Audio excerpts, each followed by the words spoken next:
Shalom jemaat yang dikasihi oleh Tuhan, khususnya para kaum wanita GKIM Kaimtong Tasikmalaya. Tiba saatnya kita kembali bersekutu di hadapan Tuhan, dan saya rindu setiap kita bisa dengan sungguh hati berdoa kepada Tuhan, memuji nama Tuhan dan mendengarkan firman Tuhan. Mari kita sama-sama berdoa terlebih dahulu sebelum kita memulai ibadah persekutuan Komisi Wanita ini. Kami berdoa di hadapan Tuhan, mengucap syukur untuk segala berkat yang Tuhan beri kepada kami. Sebentar kami akan memulai persekutuan Komisi Wanita. Tuhan beracara atas kehidupan kami dan Tuhan yang memimpin. Biar persekutuan ini jadi ingatan bagi kami. Kami harus memulai hidup kami di dalam Tuhan. Kami juga harus menjalaninya hidup di dalam Tuhan. Dan kami harus mengalami pertumbuhan iman rohani, bahkan berbuah di dalam Tuhan. Ini doa kami di dalam nama Tuhan Yesus, Tuhan yang memimpin persekutuan ini dari awal hingga akhir. Dalam nama Tuhan Yesus kami telah berdoa, mengucap syukur. Amin. Bapak yang kita kenal adalah Tuhan kita, Tuhan Yesus.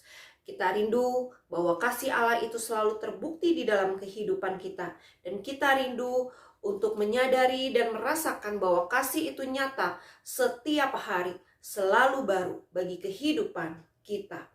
Kasih Allahku sungguh telah terbukti.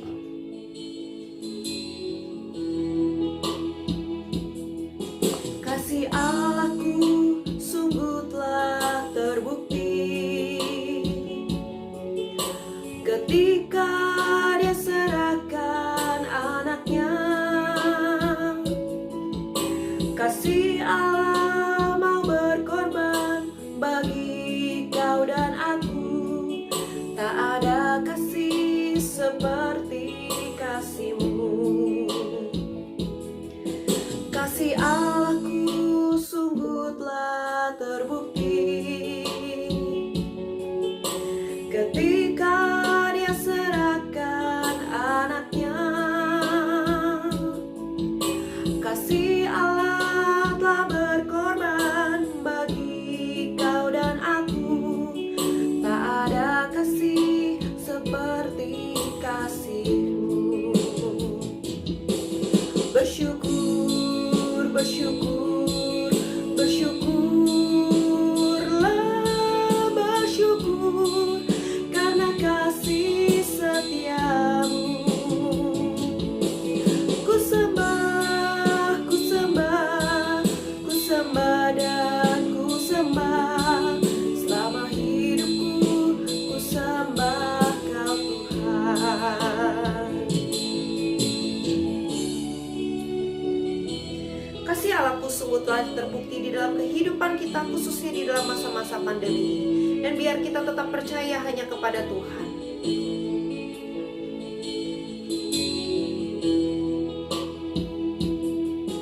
Kasih Allahku sungguh telah terbukti ketika Dia serahkan anaknya.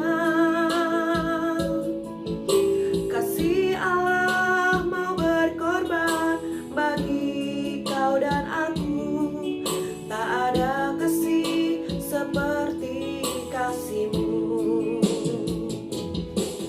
Bersyukur, bersyukur, bersyukurlah, bersyukur karena kasih setia-Mu. Ku sembah, ku sembah, ku sembah dan ku sembah. Selama hidupku ku sembah Kau Tuhan. Bersyukur, bersyukur, bersyukurlah, bersyukur karena kasih setia-Mu. Ku sembah, ku sembah, ku sembah dan ku sembah. Selama hidupku ku sembah Kau Tuhan. Selama hidupku ku sembah Kau Tuhan.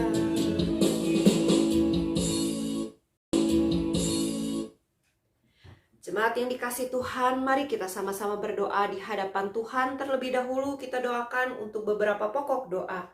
Yang pertama, kita mau doakan sama-sama setiap kaum wanita di GKIM, Kaimtong, Tasikmalaya, baik yang muda maupun yang sudah lanjut usia, kaum wanita dewasa maupun juga wanita anak-anak.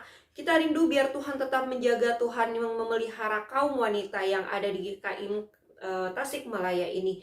Kita rindu segala pergumulan, segala persoalan hidup yang dihadapi, Tuhan tetap memimpin dan Tuhan tetap menyertai. Mari kita berdoa, kita buka suara.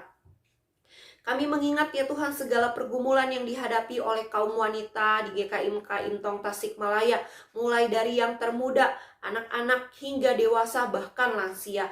Kami tahu mereka banyak pergumulan, Tuhan menjaga memelihara mereka dan Tuhan menjawab doa-doa mereka. Khususnya mereka yang bergumul di dalam sakit penyakit, di dalam usia lanjut maupun mereka yang di dalam pekerjaan usaha, mereka harus menafkahi keluarganya ataupun juga mereka yang mencari pasangan hidup. Tuhan menolong dan Tuhan memimpin mereka. Mereka yang merindukan anak di tengah keluarga, Tuhan juga berikan kepada mereka seorang anak. Kami juga rindu berdoa juga ya Tuhan untuk setiap mereka yang bergumul dengan berbagai macam persoalan hidup. Mungkin cekcok antar mertua dan menantu, antar pasangan, ataupun juga di dalam keluarga mereka, antara orang tua dengan anak. Tuhan jaga, Tuhan lawat mereka, Tuhan membantu mereka menyelesaikan segala persoalan hidup yang ada. Ini doa, ini kerinduan kami. Dalam nama Tuhan Yesus kami berdoa, mengucap syukur atas berkat Tuhan. Amin. Mari kita juga mau berdoa bersama-sama untuk para suami-suami yang belum percaya kepada Tuhan ataupun anggota keluarga yang belum percaya kepada Tuhan.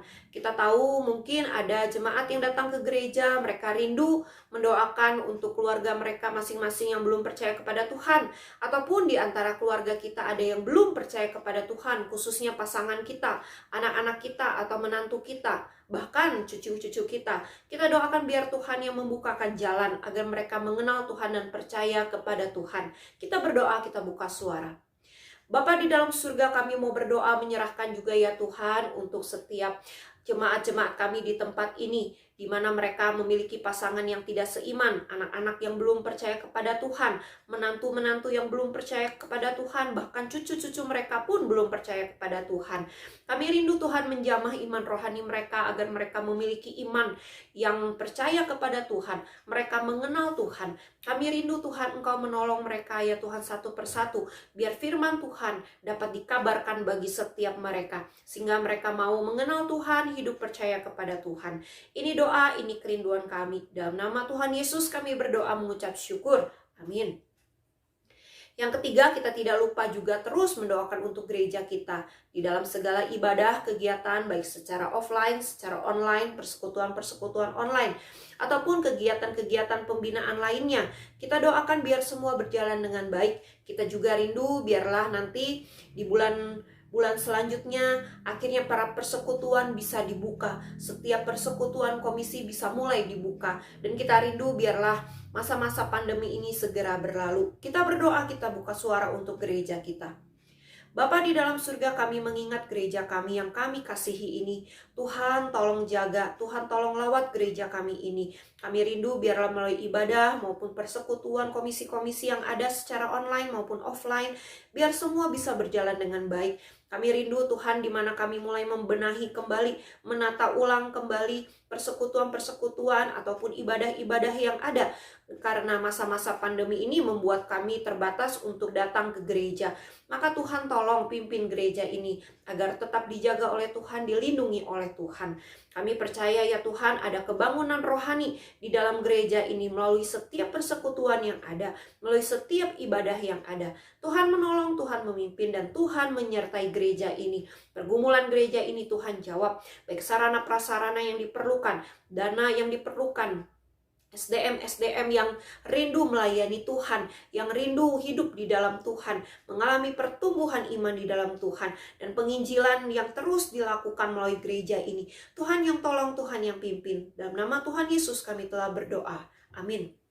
Mari kita juga terus mendoakan untuk setiap hamba Tuhan, para majelis, pengurus dan aktivis, biar mereka dapat tetap melayani Tuhan dengan kondisi yang ada seperti sekarang ini.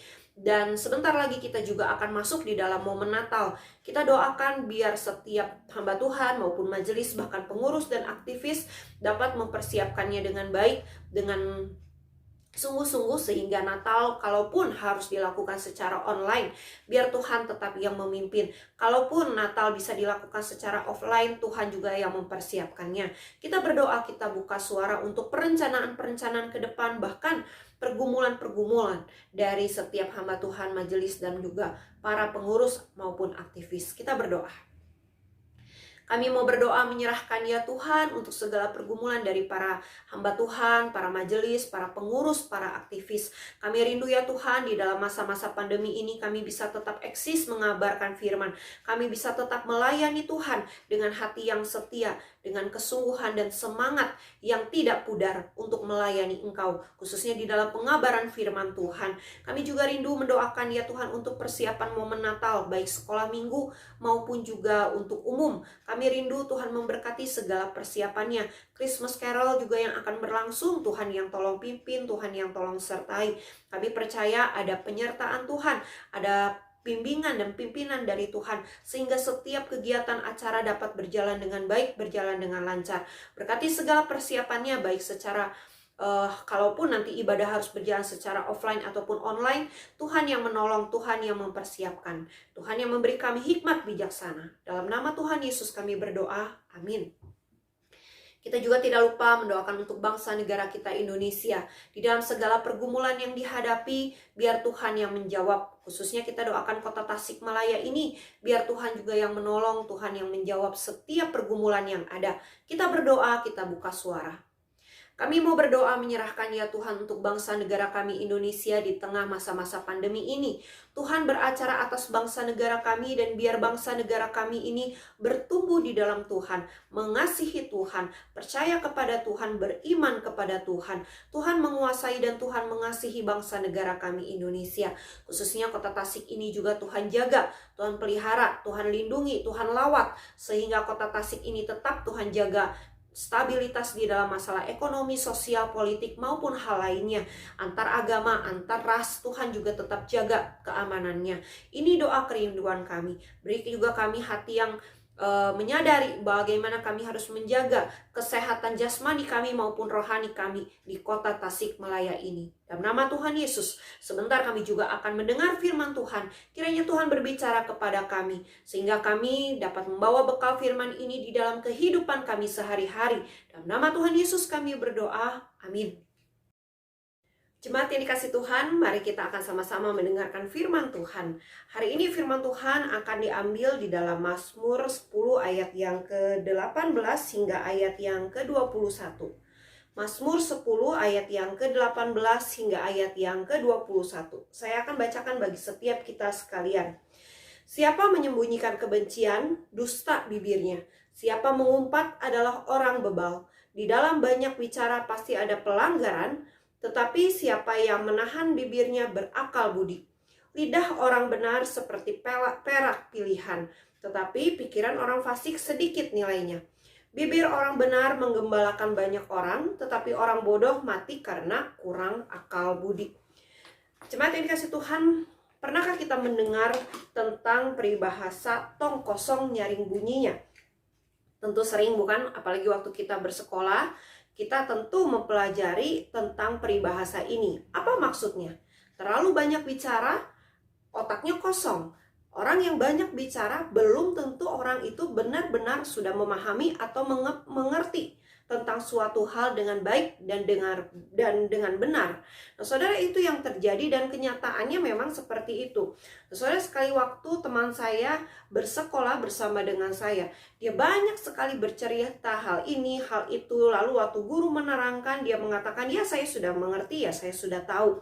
Tetapi waktu ulangan, terbukti ternyata anak tersebut atau teman saya ini belum tahu, belum mengerti, karena dia sudah sok tahu begitu kan. Jadi akhirnya nilai ulangannya menjadi kecil. pelajaran yang dia anggap sudah dia mengerti, pelajaran yang dia anggap sudah tahu, dan soal-soal yang diberikan dia katakan saya sudah tahu, ini gampang sekali. Tetapi buktinya apa?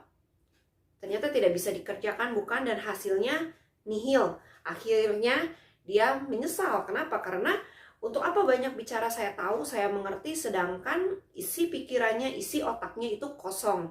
Nah, saudara, bukankah sekarang juga di masa-masa pandemi ini kita sering kali bertemu dengan orang-orang yang peribahasanya tong kosong nyaring bunyinya. Saya bernubuat ini, saya bernubuat itu. Saya tahu nanti pandemi akan berakhir bulan apa, begitu misalkan ya. Tuhan memperlihatkan kepada saya bahwa pandemi ini akan berakhir nanti bulan Desember misalkan, contoh begitu kan. Nah, lalu saudara, apa yang kenyataannya ternyata tidak terbukti, bukan? Seringkali itu yang diungkapkan, dan banyak orang ingin mengikuti orang-orang tersebut. Banyak orang ingin percaya hal tersebut karena mereka berharap.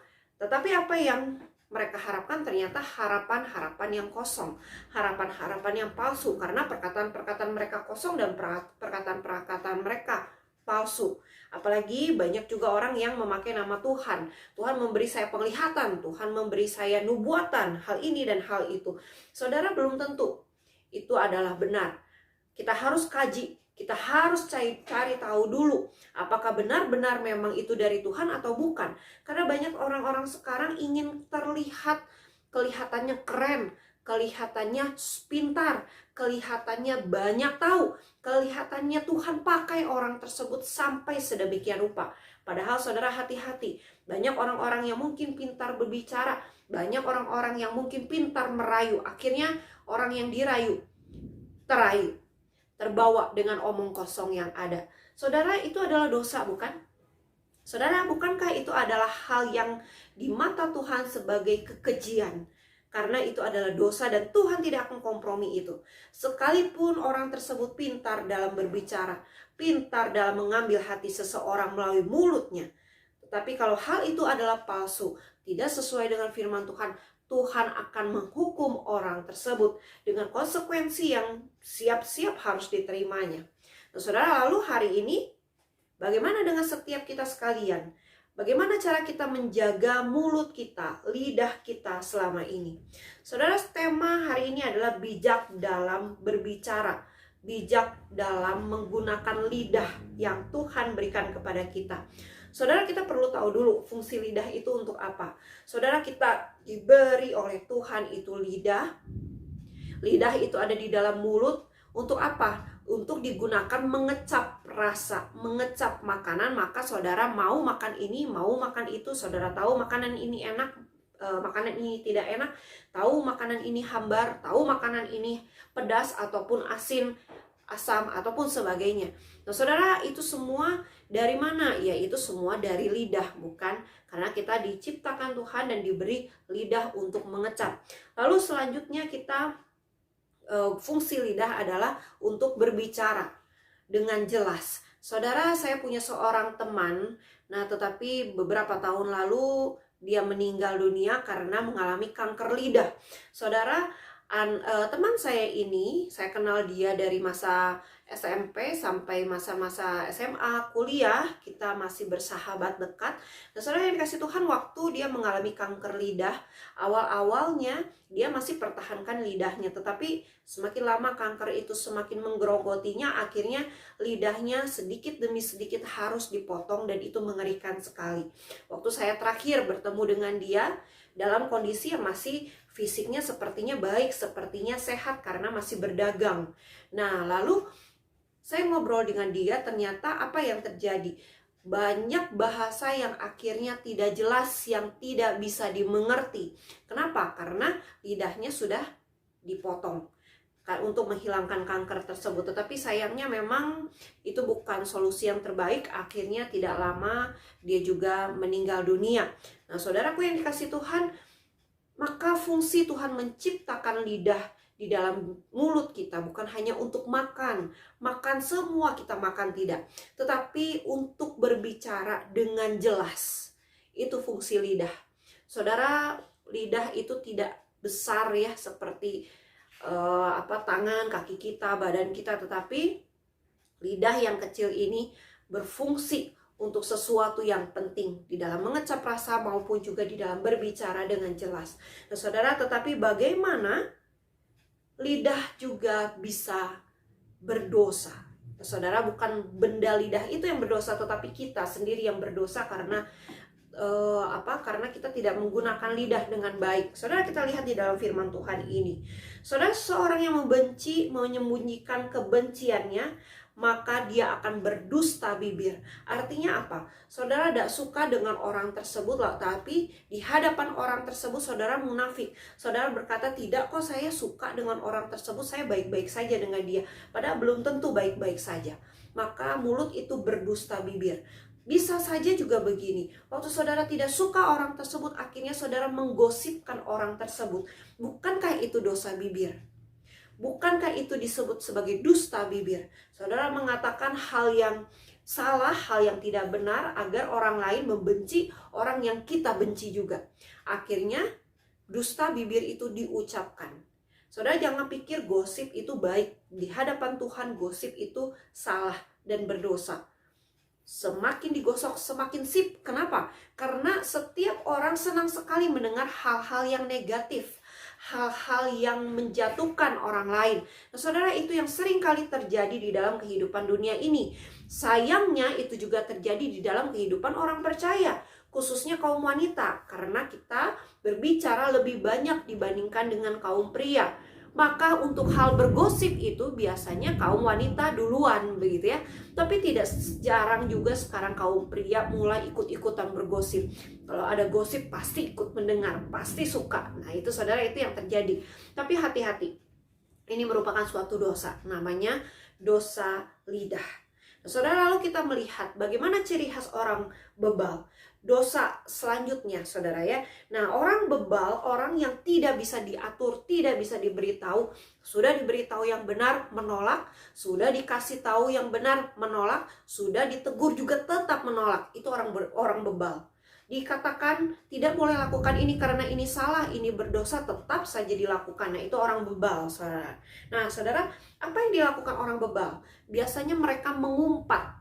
Mengumpat ini di dalamnya ada keluhan, di dalamnya ada sindiran, di dalamnya ada kata-kata kasar, kata-kata kotor, kata-kata yang tidak baik untuk diucapkan.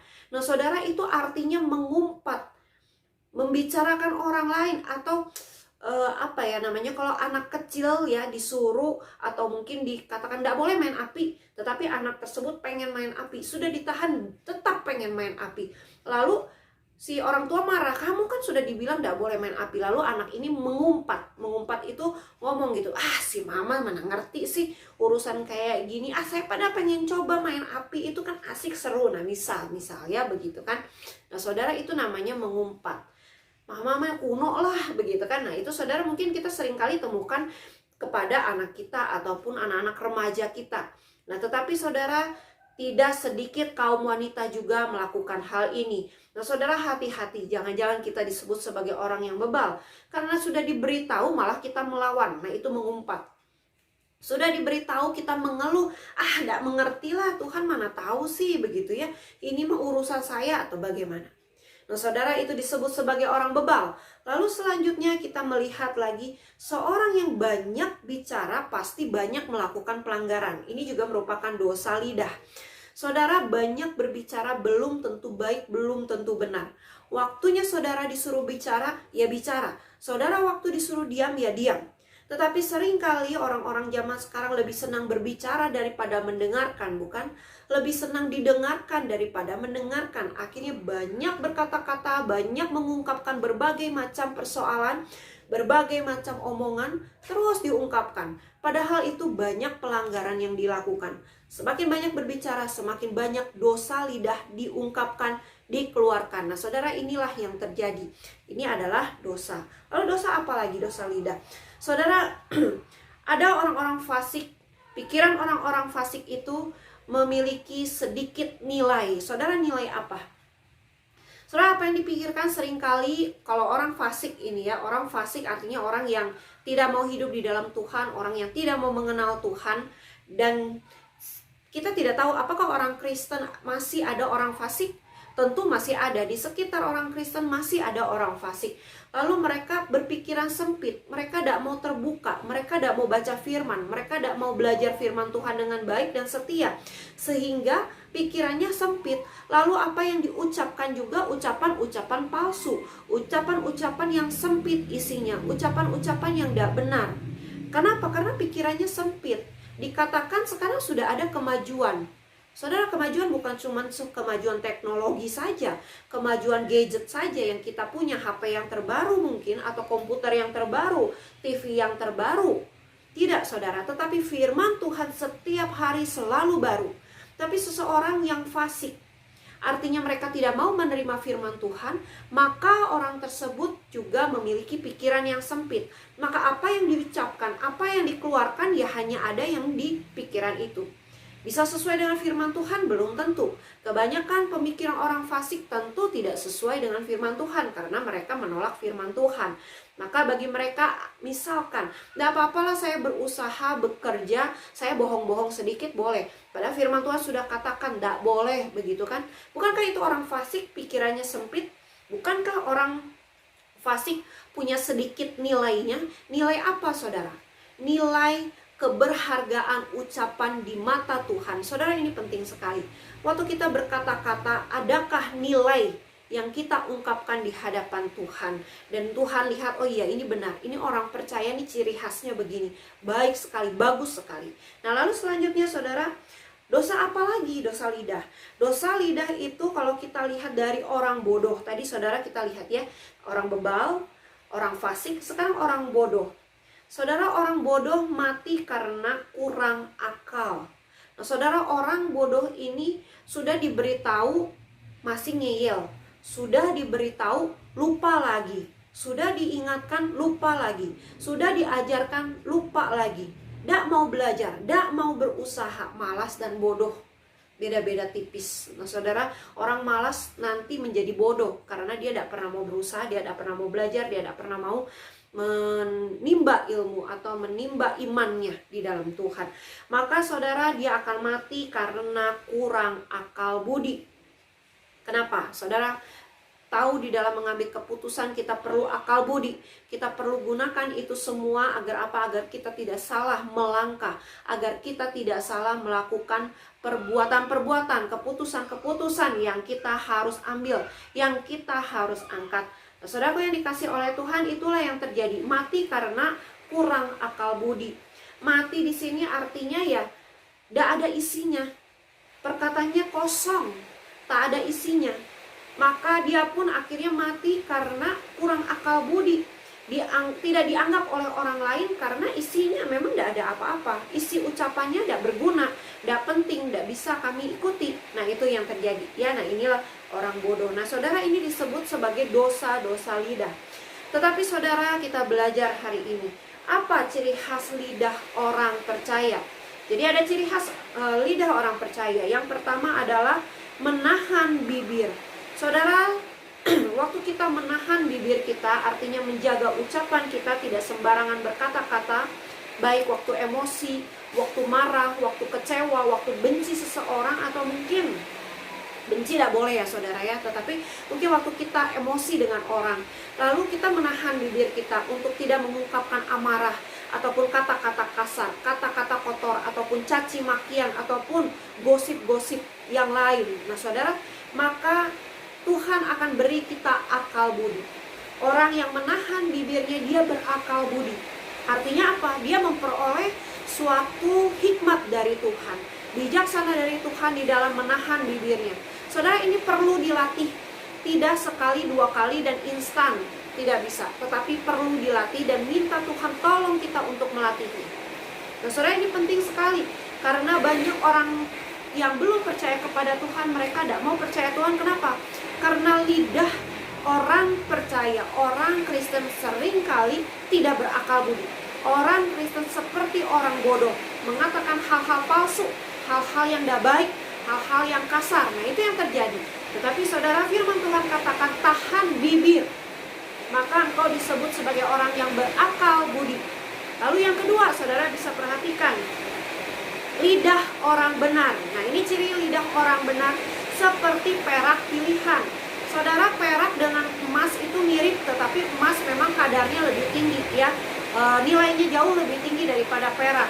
Nah, saudara, perak pilihan ini tidak mudah hitam, tidak mudah rusak. Nah, saudara, ini adalah perak-perak pilihan.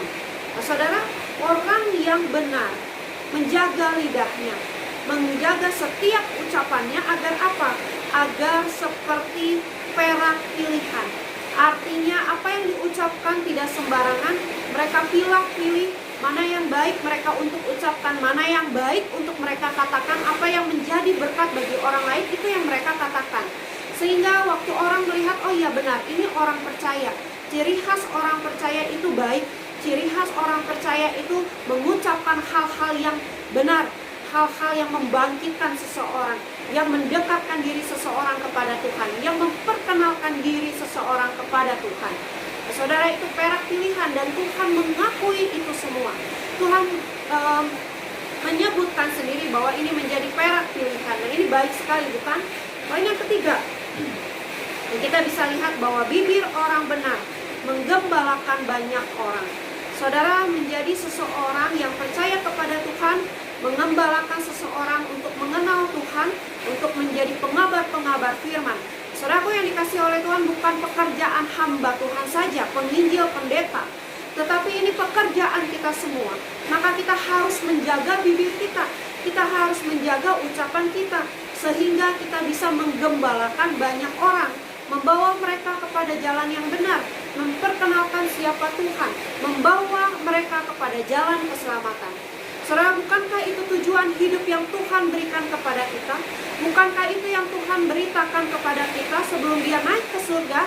Di dalam Matius 28, kita dikatakan untuk mengabarkan firman ke seluruh ujung dunia. Nah, saudara, artinya apa? Jaga lidahmu, jaga ucapanmu, jaga perkataanmu. Mungkin kita tidak pintar di dalam berkhotbah, mungkin kita tidak pintar di dalam mengabarkan firman secara seperti hamba Tuhan begitu ya. Secara Alkitab saya kabarkan firman Tuhan, ayat ini, ayat itu kepada orang lain. Mungkin kita tidak terlalu pintar untuk hal itu. Tetapi dengan menjaga ucapan kita, dengan menjaga lidah kita, kita sedang menggembalakan mereka, mengenalkan mereka kepada siapa kita menyembah, yaitu kepada Tuhan Yesus yang hidup. Nah, saudara, betapa indahnya kalau kita menjadi seorang gembala yang baik, seperti Tuhan Yesus juga menjadi gembala yang baik bagi setiap kita, bagi domba-dombanya. Begitu juga kita diutus oleh Tuhan untuk menjadi gembala yang baik bagi orang-orang di sekitar kita. Caranya bagaimana? Ya, jaga lidahmu, jaga ucapanmu. Yang dulunya ngomong kasar, sekarang tinggalkan omong kasar. Yang dulunya cepat emosi, waktu emosi mengeluarkan kata-kata yang tidak baik, sekarang redam amarahmu, redam ucapanmu, jaga ucapanmu, pikir baik-baik sebelum berbicara.